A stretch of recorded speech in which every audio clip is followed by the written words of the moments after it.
Well, Mike Florio had a chance to talk to Puka Nacua, but he also has an update on Matthew Stafford. What's the latest, Mike?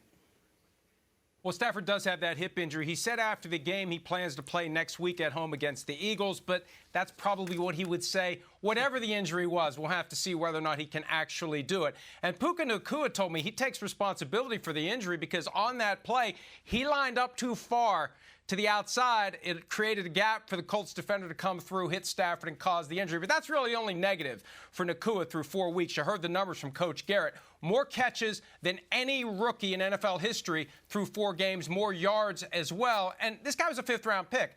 I asked him, when did you know you belonged in the NFL? And he said there was a time in training camp, he was having a rough day, and Cooper Kupp came over to him and said, we know what you're capable of. We've seen it. Go out there and keep doing it. And he said to hear that from a guy like Kupp, that told him, I believe I can do this, I belong, and he clearly does. Well, let's check in with Mike Florio because there were a lot of key injuries around the AFC North. What more can you tell us, Mike?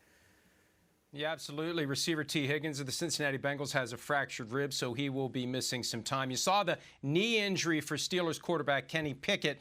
Testing tomorrow. I'm told the team is hopeful it's a minor MCL sprain, but they don't know yet. You've got Myles Garrett, the Browns defensive end, has a foot injury, was in a walking boot after the game. They have a bye coming up. He said he expects to be ready to go week 6 against the 49ers. And that's the same case for quarterback, Deshaun Watson. He missed today's game with a shoulder injury. They took it right up to kickoff. Tested him before the game. He wasn't ready to go. They think he'll be able to play when they return to action in 2 weeks. Mike Florio, what's the latest?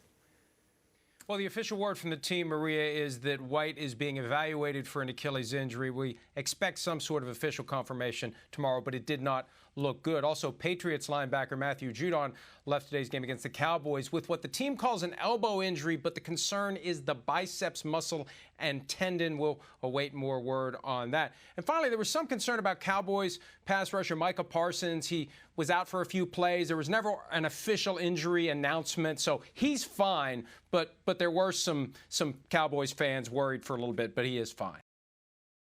Hi, I'm Mike Tirico, and thanks for watching.